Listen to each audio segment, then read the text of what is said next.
Hello hello hello hello, क्या हाल चाल, क्या हाल चाल, क्या हाल चाल। ऑडियो एंड वीडियो क्लियर है क्या?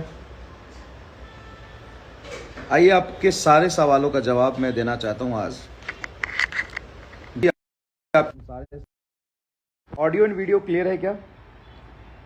ऑडियो एंड वीडियो क्लियर है क्या? प्लीज एक बार थम्स अप करके बता दीजिए।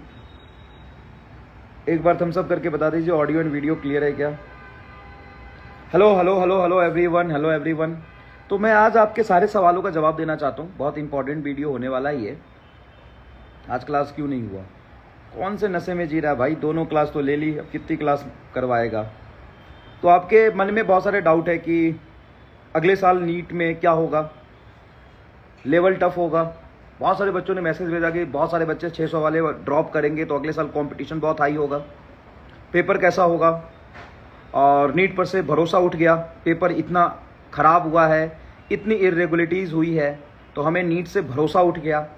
बहुत बढ़िया।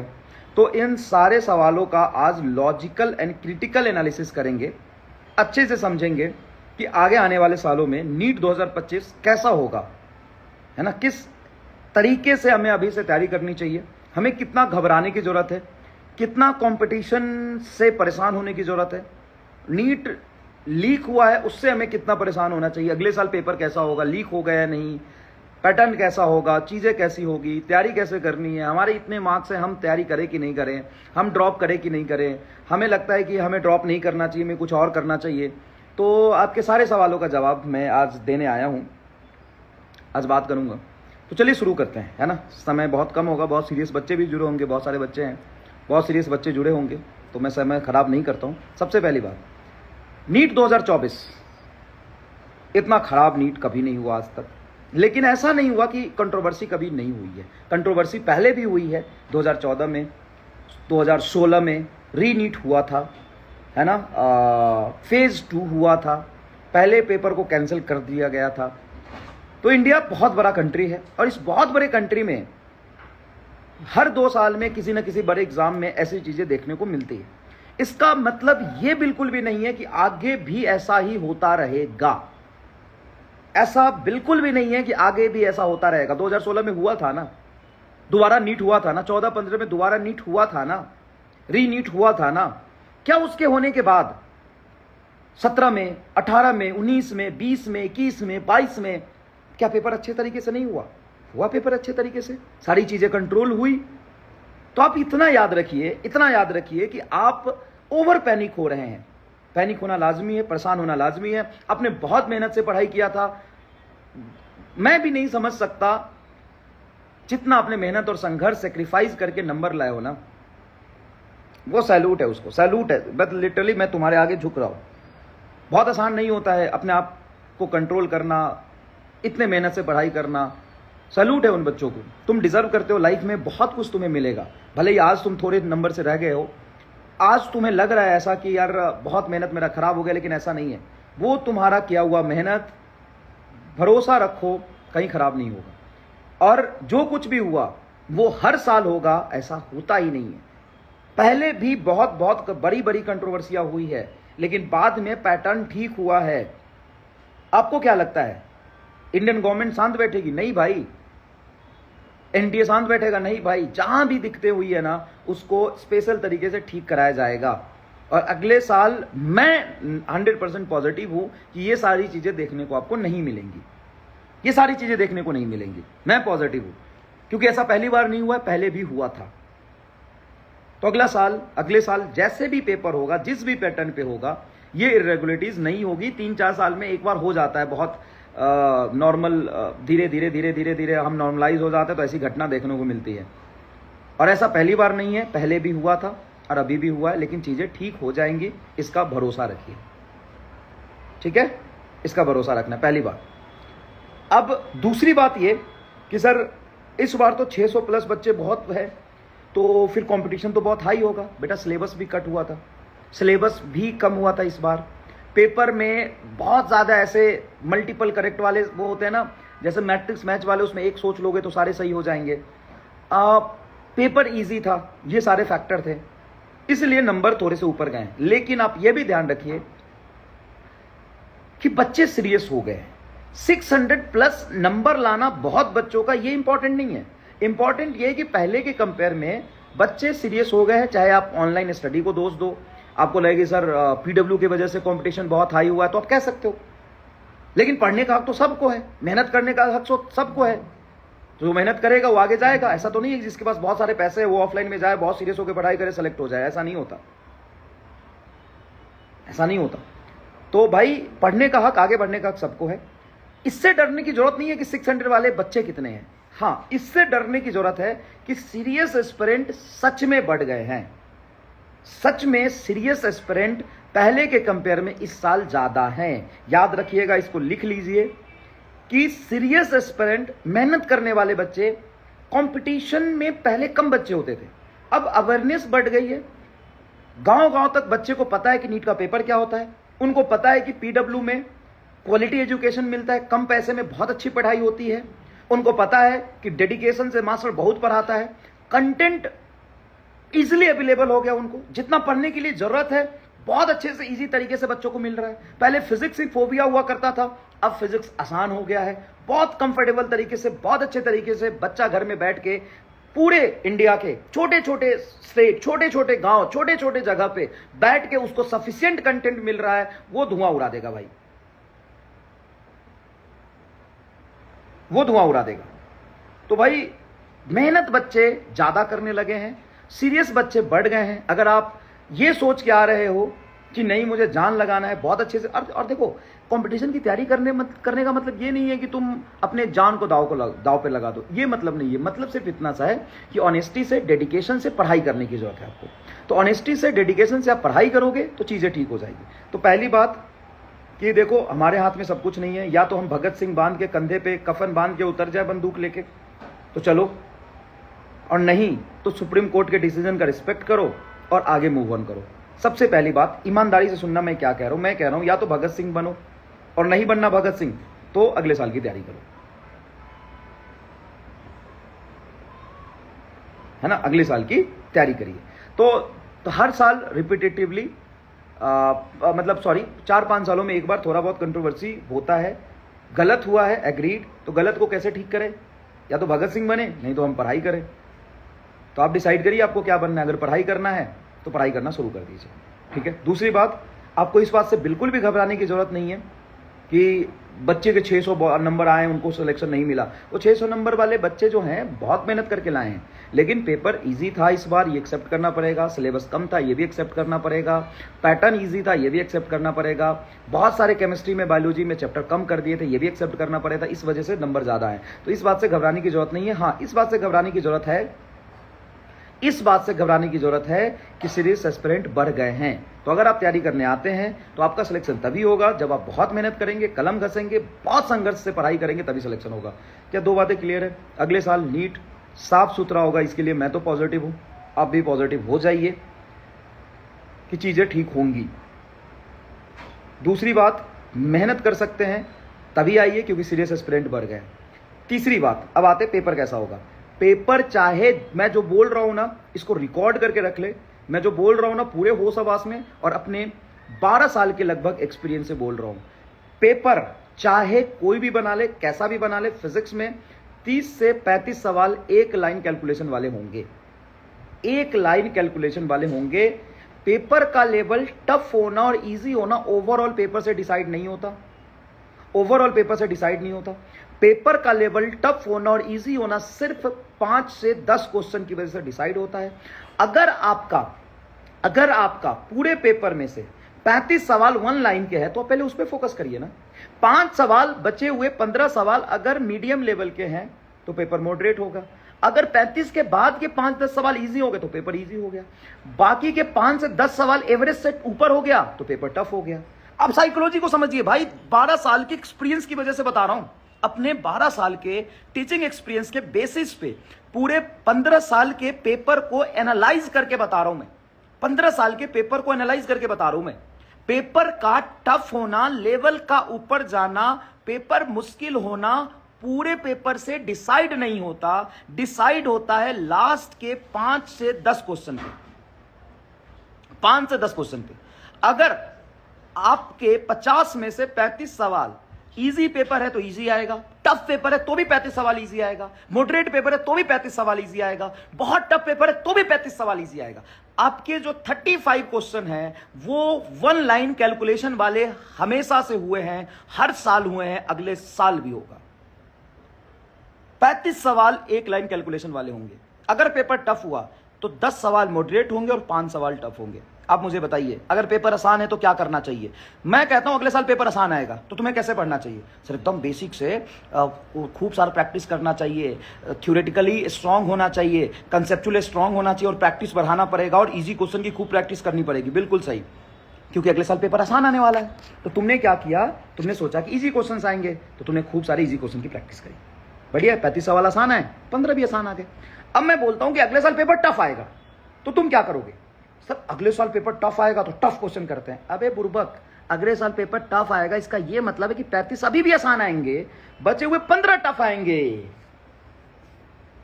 समझा कि नहीं बता? समझा कि नहीं बता? नहीं समझा? नहीं समझा? नहीं समझा तू? समझा ही नहीं तू? समझा ही नहीं तू? नहीं समझा? पेपर इजी आएंगे तो इजी क्वेश्चन की प्रैक्टिस करेगा, बहुत अच्छी बात है। पेपर अगर अगले साल टफ आते हैं तो टफ क्वेश्चन की प्रैक्टिस करेगा? नहीं, अभी भी 35 सवाल इजी ही आएंगे तो इजी क्वेश्चन की प्रैक्टिस तो करना ही पड़ेगा।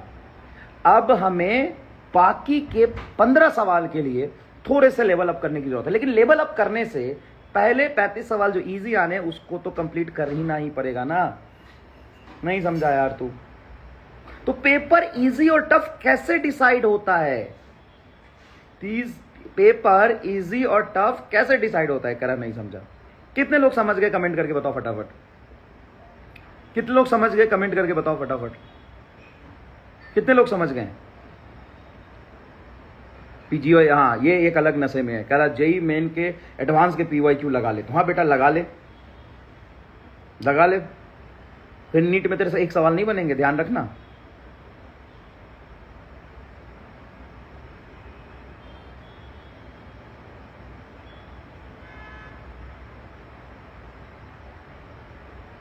समझ गया बेटा? तो प्लीज आज के बाद से परेशान मत होना और ये बार बार हर जगह घूमने की जरूरत नहीं है कि पेपर कैसा आएगा। सुन, मैं फिर से रिपीट कर देता हूँ अपनी बातों को, अगर तूने नहीं सुना है तो। पेपर अगर इजी आता है इसका मतलब है 35 सवाल इजी होंगे और बाकी के 15 सवाल भी इजी और मॉडरेट होंगे। पेपर अगर मॉडरेट आता है इसका मतलब है 35 सवाल इजी होंगे, बाकी के 15 सवाल मॉडरेट होंगे। पेपर अगर बहुत टफ आता है इसका मतलब है 35 सवाल इजी ही होंगे और बचे हुए 15 सवाल मॉडरेट और टफ होंगे। क्लियर है ये बात? क्लियर है ये बात? हाँ सर क्लियर है। अब तेरा पहला सवाल मैंने क्लियर कर दिया कि अगले साल क्या होगा। तो देखो, हर 3-4 साल के ड्यूरेशन में कंट्रोवर्सी होता है, लेकिन उसके अगले साल चीजें ठीक हो जाती है। तो अगले साल चीजें ठीक हो जाएगी, मैं इसको लेके बहुत पॉजिटिव हूं। पहली बात तो। दूसरी बात कि बहुत सारे 600 वाले बच्चे हैं तो कंपटीशन टफ हो जाएगा। नहीं, इससे फर्क नहीं पड़ता है कि कितने बच्चे 600 वाले हैं। फर्क इस बात से पड़ता है कि बच्चे सीरियस हो गए हैं। तीसरी बात सर अभी सर क्या था, हाँ पेपर टफ आएगा कि इजी आएगा? टफ आएगा इजी आएगा मैंने बता दिया कि पेपर टफ आए, इजी आए, मुश्किल आए, 35 सवाल इजी होगा, बाकी के 15 सवाल तो बिल्कुल अगले साल पेपर का लेवल थोड़ा सा, जो 15 सवाल है, मैं 15 सवाल की बात कर रहा हूं अभी भी, 35 सवाल तो इजी आएंगे, 1 लाइन कैलकुलेशन वाले आएंगे। आज भी कह रहा हूं मैं, लास्ट तक कहता रहूंगा मैं, एग्जाम में देख लेना। तो पेपर जो इजी आने हैं वो 35 सवाल इजी आएंगे, जो थोड़े टफ आने हैं 15 सवाल और 20 सवाल थोड़े से मॉडरेट आएंगे। उसके लिए हाँ बिल्कुल लेवल अप करने की जरूरी है, थोड़ा सा टफ क्वेश्चन करने की जरूरी है। वो मैं यकीन 2.0 में आपको असाइनमेंट 2 के फॉर्मेट में दे रहा हूँ, उसका सॉल्यूशन भी दे दूंगा, वो आप कर लोगे, आप क्लियर हो जाएगा, कोई दिक्कत नहीं है, क्लियर हो जाएगा, कोई दिक्कत नहीं। अब तीसरा सवाल जो सबसे इंपॉर्टेंट है कि सर हमारे 550, 600, 650 नंबर आए हैं, हमको आगे कैसे पढ़ना चाहिए? तो आपको पहले बैठ के एनालाइज करना चाहिए कि आपके नंबर किस वजह से कम आ गए। थोड़े से 610 है तो 610 थोड़े से कम क्यों रह गए, 620 क्यों रह गए? प्रैक्टिस की कमी थी, बहुत सारे चैप्टर्स आपके बहुत अच्छे होंगे, कुछ चैप्टर्स आपके खराब होंगे। तो जो चैप्टर खराब है सिर्फ आपको वही पढ़ना है। गलती से भी 610 और 620 नंबर आ गए हैं तो पूरा सेक्शन लेके बैठ मत जाना, पूरा सेक्शन लेके बैठ मत जाना। इस बात से परेशान होने की जरूरत नहीं है कि भाई मेरे नंबर तो 610 ही रह गया, मैं पूरे से फिर से तैयारी करूंगा जीरो से। जरूरत नहीं है जीरो से तैयारी करने की। अब बैच में जाइए, फिजिक्स वाला अगर 600 से ज़्यादा मार्क्स हैं आपके तो अलग सर ने ही बोला है, और हम लोगों ने पहले डिस्कस भी किया था कि जो बच्चे 600 नंबर ला रहे हैं, बहुत मेहनत से लाए, उनको बैच में थोड़ा सा बेनिफिट देना चाहिए। तो 600 प्लस वालों को बैच बिल्कुल फिजिक्स वाला आपको फ्री में दे रहा है, लेकिन वो तभी मिलेगा जब आपके रिजल्ट आ जाएंगे। आप फॉर्म भर देना, गूगल फॉर्म जो आपको मिलेगा, उस गूगल फॉर्म में आप अपना डिटेल डाल देना, डिटेल वेरीफाई हो जाएगा, फिर आपको बैच मिल जाएगा। तो जब वो बैच आपको मिलेगा तो आपको क्या करना है कि जाना है बैच के अंदर और वही चैप्टर आपको पढ़ने हैं जो आपके कमज़ोर है। और आपको इतना ज्ञान होगा, अगर आपने 600 प्लस नंबर लाए हैं तो आपको इतना तो ज्ञान होगा कि आपका कौन सा चैप्टर ईजी है, मतलब आपके लिए ईजी है, कौन सा चैप्टर आपको टफ जाता है, कौन सा चैप्टर में कंसेप्ट आपके क्लियर नहीं है। सिर्फ वही चैप्टर करना और क्वेश्चन प्रैक्टिस ज़्यादा से ज़्यादा करना। ठीक है, तो ये 3-4 बातें हैं जो मैंने सोचा बच्चों को बता दूं मैं। 450 फर्स्ट अटेम्प्ट में आया है तो आप देने बिल्कुल, आप पहले घर वालों से बैठ के डिसाइड करिए कि आपको क्या करना चाहिए, और कहीं बीएससी में एडमिशन लेके और फिर ड्रॉप करेंगे तो फ़ायदे में रहेंगे। ठीक है, बीएससी में एडमिशन लेके फिर ड्रॉप करेंगे तो फ़ायदे में रहेंगे। रोटेशन समझ नहीं आता सर, अरे फिर पढ़ा ही नहीं तूने मेरे से। रोटेशन सबसे ईजी चैप्टर है, बस बीटा का खेल है। बहुत सारे बच्चे समझ गए होंगे। अगर तुम्हें रोटेशन समझ नहीं आता तो मेरे लेक्चर कहीं से भी जाके तुम देख लो, कंपटीशन वाला पे भी रोटेशन का लेक्चर है, बहुत सारे जगह पे पढ़ा है। रोटेशन अगर समझ ना आए तो फिर तो भाई मैं क्या बोलूँ, उससे आसान चैप्टर ही नहीं है कोई। देख के सवाल होते हैं, जितने भी PYQ रोटेशन के हैं, जिस पे हाथ रख देगा वही आंसर होगा। इस लेवल पे मैं पढ़ा के सिखा देता हूँ, जाके देख लेना बिना कैलकुलेशन के। जिस पे हाथ रख देगा वही आंसर आएगा। गूगल फॉर्म आपके रिजल्ट के बाद आपको मिल जाएगा, गूगल फॉर्म आपको मिल जाएगा।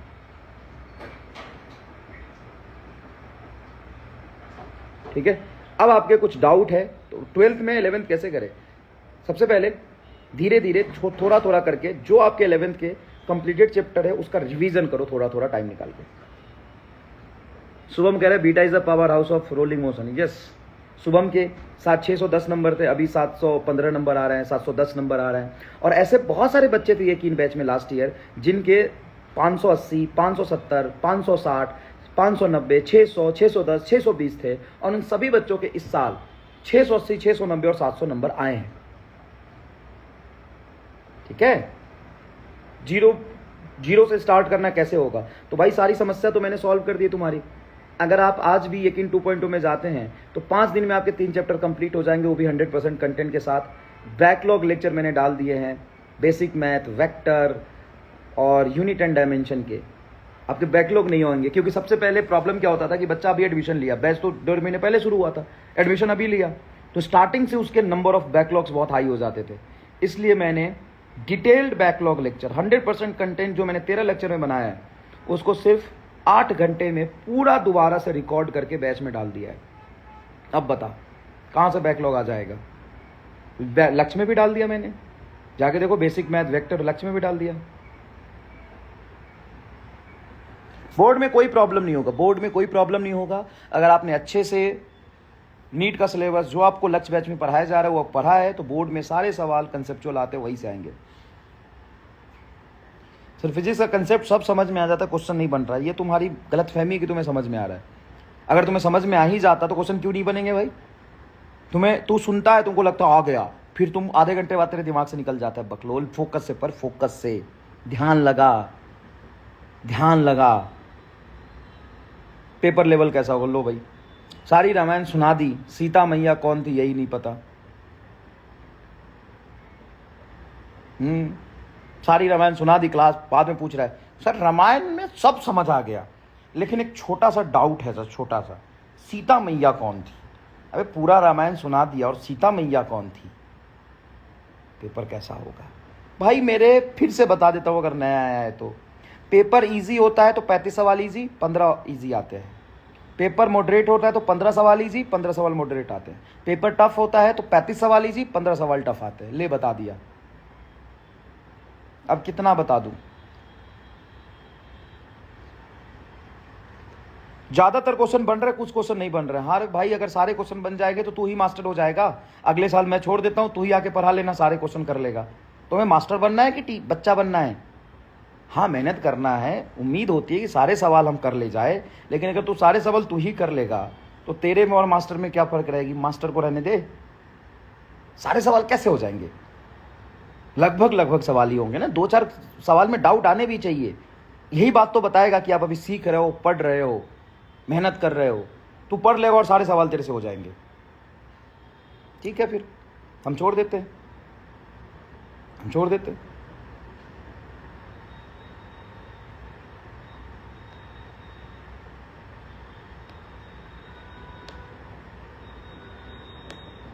तो भाई बच्चे के एटीट्यूड से पढ़ाई करेगा ना यार।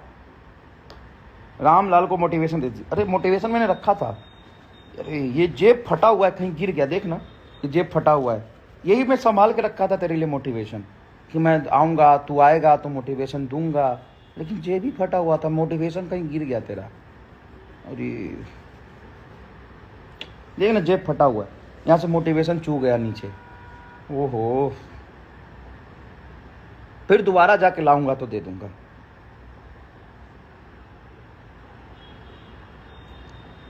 काउंसलिंग स्टार्ट होने वाली है।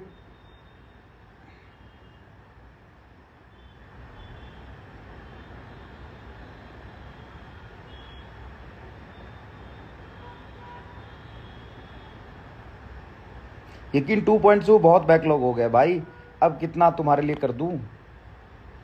इतना तो तुम्हारा इतना तो डिटेल में लेक्चर, बैकलॉग लेक्चर रिकॉर्ड करके दे दिया तुम्हें, अभी भी कह रहा है बैकलॉग हो गया है।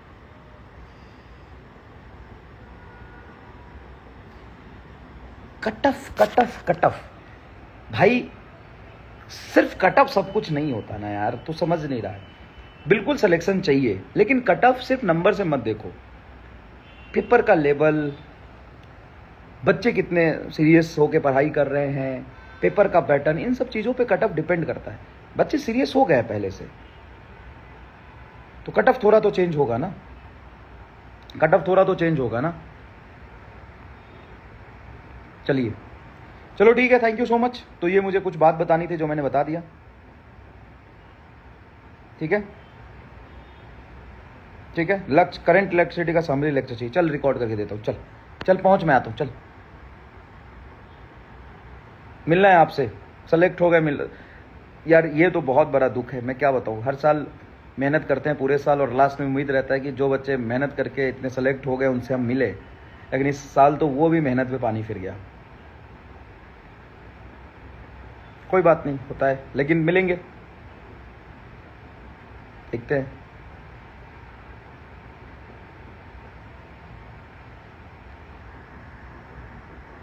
ठीक है, चलिए, बाय बाय बाय।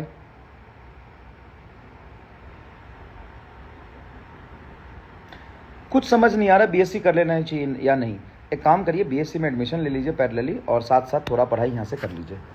मतलब देखिए, थोड़ा पैरेलली पढ़ाई कर लीजिए। बीएससी में कहीं भी आप एडमिशन लेंगे तो इतनी ज़्यादा पढ़ाई नहीं करनी होती है बीएससी में, तो आप बीएससी में एडमिशन ले लीजिए और थोड़ा थोड़ा पढ़ते रहिए आके, ठीक है।